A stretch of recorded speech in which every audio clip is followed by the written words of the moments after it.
कटहल की आपने बहुत सारी रेसिपीज़ ट्राई की होंगी, लेकिन कटहल को बनाने का ये वाला तरीका आपने कभी ट्राई नहीं किया होगा। एकदम ब्रांड न्यू रेसिपी लाई हूँ। इसके लिए मैंने ताज़ा कच्चा कटहल लिया है, बहुत बढ़िया कटहल आ रहा है। गर्मियों के दिन में कटहल बहुत बढ़िया आता है। अलग-अलग एरिया की बात होती है हमारे हिसाब से तो। मतलब दिल्ली में कटहल इस समय बहुत बढ़िया आ रहा है और पूरी भरी-भरी रेहड़ी नज़र आती है और देखने का मन करता है कि नई से नई रेसिपी कटहल की बनाएँ। अच्छे से इसको हम ले आए हैं, अब इसको काट लिया है मैंने। ये आधा किलो के लगभग कटहल है और इसके जो अंदर का डंठल वाला पार्ट होता है ना, उसको निकाल देंगे और ऊपर छिलके का जो पार्ट है अगर वो भी मोटा है तो।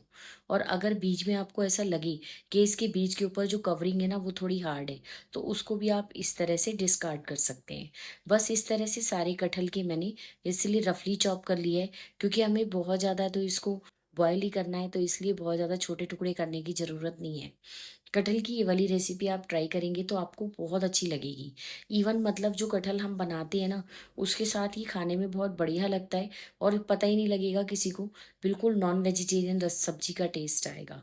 अब इसके अंदर मैंने कुकर में इसे डाल दिया, आधा चम्मच नमक, आधा चम्मच हल्दी पाउडर डालेंगे और बिल्कुल थोड़ा-सा पानी डालना है और 2 से 3 सीटी लगा देंगे। यानी आधा कप के लगभग पानी डाला है। कुकर की विसल लगा देंगे और 2 या 3 विसल तक पकाएँगे और अच्छे से कुकर को ठंडा होने देंगे।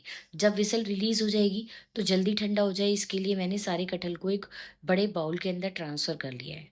अब इतनी देर मैंने आधी कटोरी के लगभग फ्राइड प्याज़ लिए हैं।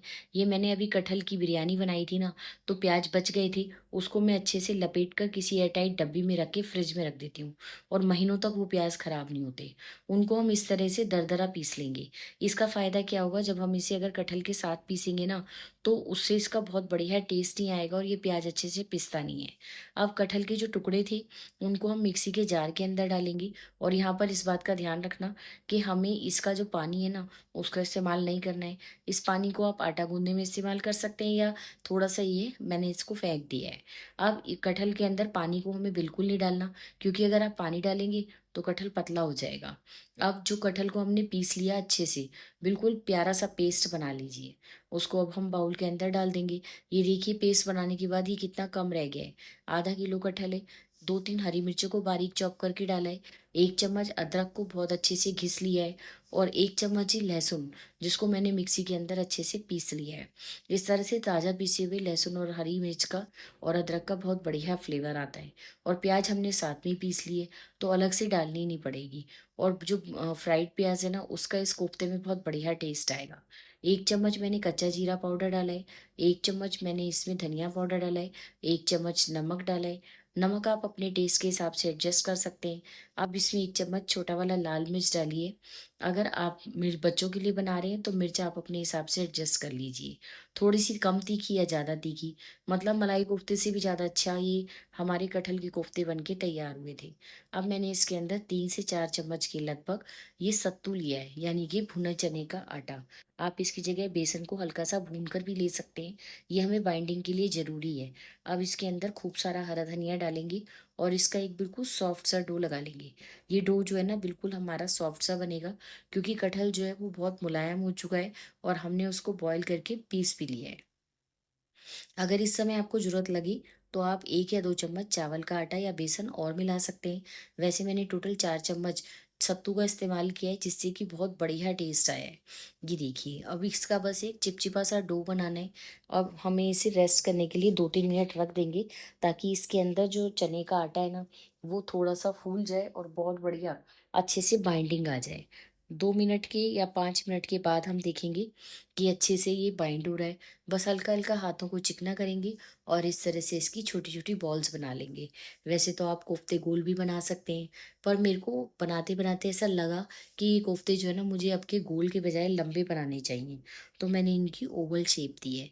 आपकी चॉइस है, आप जैसा चाहें वैसा बना सकते हैं। ये देखिए गोल भी कितने आराम से बन रहे हैं और एकदम परफेक्ट शेप आ रही है। कहीं से देखने से लग ही नहीं रहा कि ये कटहल के कोफ्ते हैं और खाने के बाद जो है ना कटहल का इतना अच्छा टेस्ट आ रहा है। अगर आप सबको रेसिपी अच्छी लगे तो चैनल को लाइक, शेयर और सब्सक्राइब ज़रूर कीजिएगा और बेल आइकन भी ज़रूर प्रेस कीजिएगा, ताकि जितनी भी मैं रेसिपीज़ अपलोड करूँ उन सबका नोटिफिकेशन आपको सबसे पहले मिल जाए और आप सबसे पहले जाकर वो सारी की सारी रेसिपीज़ को देख पाएँ। बस इस तरह से मैंने वहाँ पे सारी जो गोल बनाए थे ना बॉल्स, उनको वापस से लंबाई की शेप दे दी है।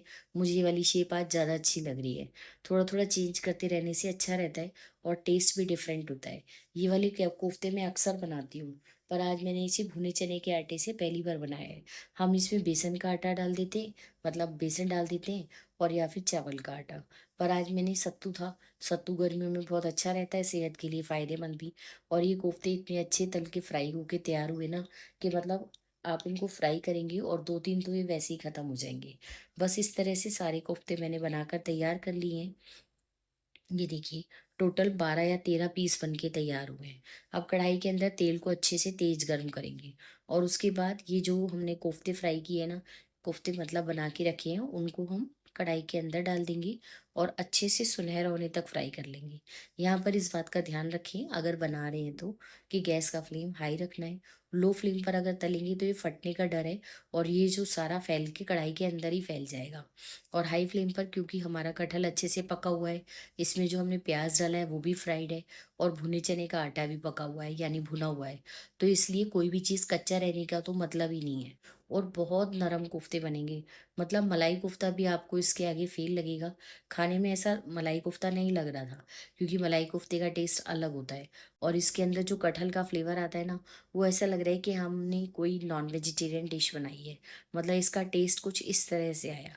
ये देखिए, अब अच्छे से सुनहरे हो जाएँगे 3 से 4 मिनट के अंदर। तो बिल्कुल अच्छे सुनहरे होते जाएँगे तो हम इन्हें निकालते जाएँगे। गैस का फ्लेम लो नहीं करना, मीडियम हाई के ऊपर अच्छे से तले जा रहे हैं, और एक भी कोफ्ता खराब नहीं हुआ, सब अच्छे से तले गए। वो जो तेल था एक्स्ट्रा वो मैंने निकाल दिया, और 1 डेढ़ चम्मच तेल के अंदर मैंने 8-10 दाने मूँगफली के डाल दिए।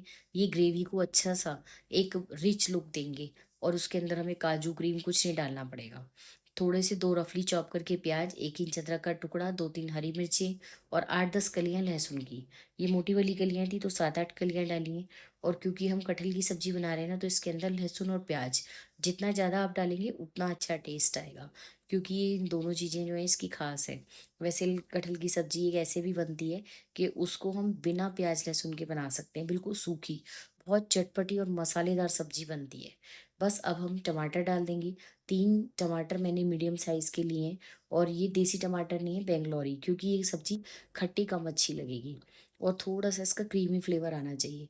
तो जो हाइब्रिड यानी बैंगलोरी टमाटर होता है, जो ढाबे वगैरह पे यूज़ होता है, वो डालिएगा। अब इसमें 1 चम्मच नमक, 1 चम्मच धनिया पाउडर डाल देंगे। 1 चम्मच ही मैंने इसके अंदर लाल मिर्च पाउडर डाल दी है, और आधा चम्मच गरम मसाला डाल दिया है। क्योंकि हम ग्रेवी बना रहे हैं, तो ग्रेवी के अंदर बहुत जो सारे मसाले हैं वो मैं पहले ही डाल दूँगी, और अच्छे से इन्हें लगातार चलाते हुए भूनते रहेंगे।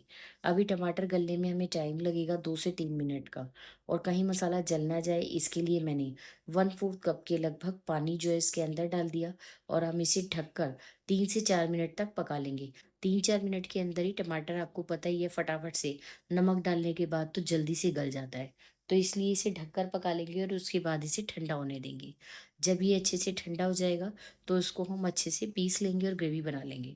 मैंने उसी कढ़ाई को साफ करके उसमें 2 चम्मच तेल लिया है, आधा चम्मच जीरा डाल देंगे, और कोई भी खड़ा मसाला इसमें डालने की ज़रूरत नहीं है, क्योंकि हम कटहल बना रहे हैं और उसमें कटहल का फ्लेवर आएगा ना, तो वो ज़्यादा अच्छा लगेगा। और जो हमने ग्रेवी बनाई थी उसको मैंने पीस लिया, उसे भी हमें छानने की ज़रूरत बिल्कुल नहीं है। बस अब फटाफट से इस ग्रेवी के अंदर हम मिक्सी के जार में थोड़ी बहुत जो लगी रह गई थी, उसमें भी मैंने 1/4 कप पानी डाल के वो भी इसके अंदर चला लिया है। अब ये ग्रेवी भी हमने प्याज़, टमाटर सब अच्छे से भून लिए थे ना, तो इस ग्रेवी को बनाने में भी हमें ज़्यादा देर का समय नहीं लगेगा। अब इसके अंदर मैंने आधी कटोरी के लगभग ताज़ा दही, मतलब 1/4 कटोरी दही लिया, और उसमें थोड़ा पानी मिला के उसको मिक्सी में फेंट लिया, ताकि वो दरदरा ना रहे और एकदम क्रीमी लुक दे। वैसे आप चाहें तो मलाई भी डाल सकते हैं। बस हमारी ग्रेवी बढ़िया बन के तैयार है। थोड़ी सी कसूरी मेथी डाल देंगे, और अच्छे से एक बारी से 2 से 3 मिनट तक और पका लेंगे। 2-3 मिनट पकाएंगे ढककर, तो इसके अंदर से बहुत अच्छे से, क्योंकि दही और ऑयल डाला है ना, उसकी वजह से बहुत सारा ऑयल रिलीज हो जाएगा, और एकदम बढ़िया परफेक्ट रिच ग्रेवी बन के तैयार हो जाएगी। ये देखिए, मैं अभी आपको दिखाती हूँ। ग्रेवी अच्छे से पक गई है, और कितना अच्छे से इसमें से ऑयल रिलीज हो गया है। बस इसी स्टेज पर हम इसके अंदर हरा धनिया डालेंगे, और बढ़िया ग्रेवी तैयार है। इस ग्रेवी के इस्तेमाल आप कोई भी सब्जी वैसे डाल सकते हैं, लेकिन आज हमने कटहल के कोफ्ते बनाए हैं, तो इसलिए मैंने उसके लिए इस ग्रेवी को तैयार किया है। ये देखिए कितनी सॉफ्ट और स्मूथ ग्रेवी बन के तैयार हुई है।